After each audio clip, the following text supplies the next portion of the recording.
Another video, and today I'm reacting at something. So I saw my first boy at age 17.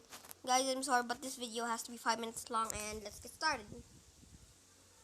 Ugh, boys are so complicated. I know a lot of people have strange relationships with the opposite gender, but I can guarantee you that my tale really takes the cake. Do you think you have problems talking with boys? Imagine how confused I got the first time I ever saw one. I was head over heels and a complete idiot.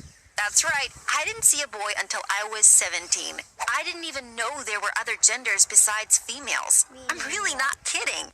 You're probably wondering how that was possible. Exactly. Well, that's kind of a long story, but I promise. That was actually hilarious how she just reached into the computer and slapped that guy in the face. Oh guys, I forgot to It's worth the wait. Before I go into any of that, don't forget to like this video and subscribe to our channel. If you do it, your crush will send you a message in the next 2 days. I promise.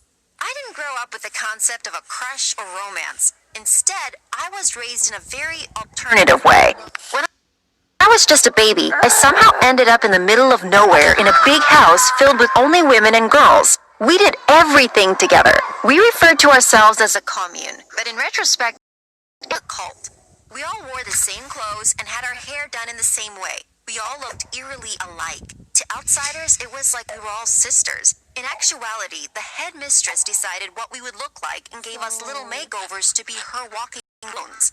Some girls were lucky enough to have naturally blonde hair, but I was forced to bleach my hair at a very young age. She took us having the same image very seriously. It went well beyond matching dresses and hair colors.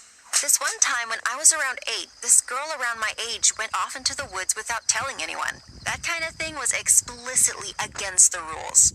She ended up playing around the forest and got her head stuck in a broken maple tree. By the time some of the older members were able to find her, her hair was completely covered on the stuff from the tree.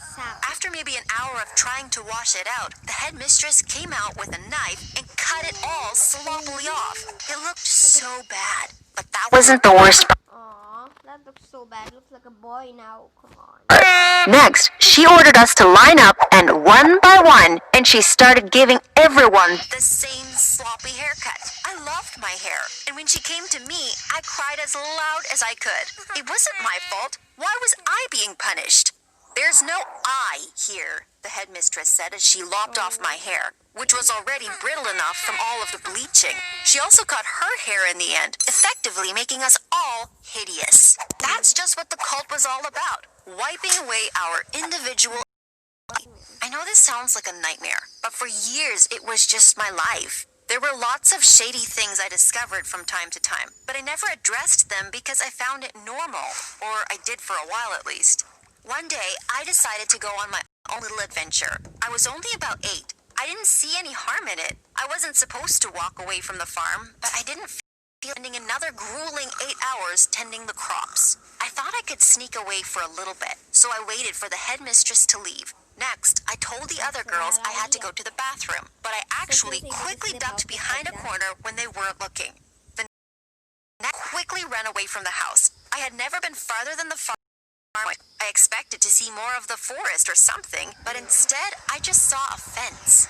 It wasn't a pleasant picket fence. It had barbed wire twisted around it everywhere. Next, I heard the headmistress. She sounded like she was on the other side of the fence, but I couldn't see. I tried to lean up for a better look on the other side, but ended up cutting my hand up pretty bad. I immediately shouted out in pain, and before I could see where she came from, the headmistress was right there. She wasn't worried about me getting hurt, though. She was very angry. She didn't bother to help me bandage it up and instead dragged me back to the rest of the girls while I was crying. Next, she pulled me up by my arm and started lecturing all of us. First, about how irresponsible we were that someone could get away so easily, and then about the dangers of leaving the protected grounds. If you thought the haircut was weird, you should brace yourself for what came next. After I got my hand bandaged up, we all had to wear wraps. I'm sorry guys, but that's time. My editor can only have 5 minutes. That's the app. Sorry guys. I'll hopefully can wait for part 2 and goodbye. Don't forget to like and subscribe. So that is a goodbye.